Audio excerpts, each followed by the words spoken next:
وله الحمد في السماوات والأرض وعشيا وحين تظهرون يخرج الحي من الميت ويخرج الميت من الحي ويحيي الأرض بعد موتها وكذلك تخرجون ومن آياته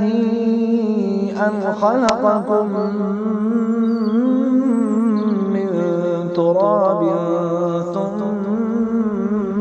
إذا أنتم بشر تنتشرون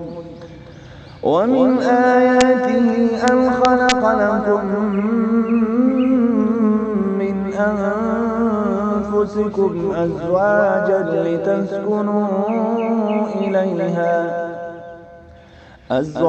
لتسكنوا إليها وجعل بينكم مودة ورحمة إن في ذلك لآيات لقوم يتفكرون ومن آياته خلق السماوات والأرض واختلاف ألسنتكم وألوانكم إن في ذلك لآيات للعالمين.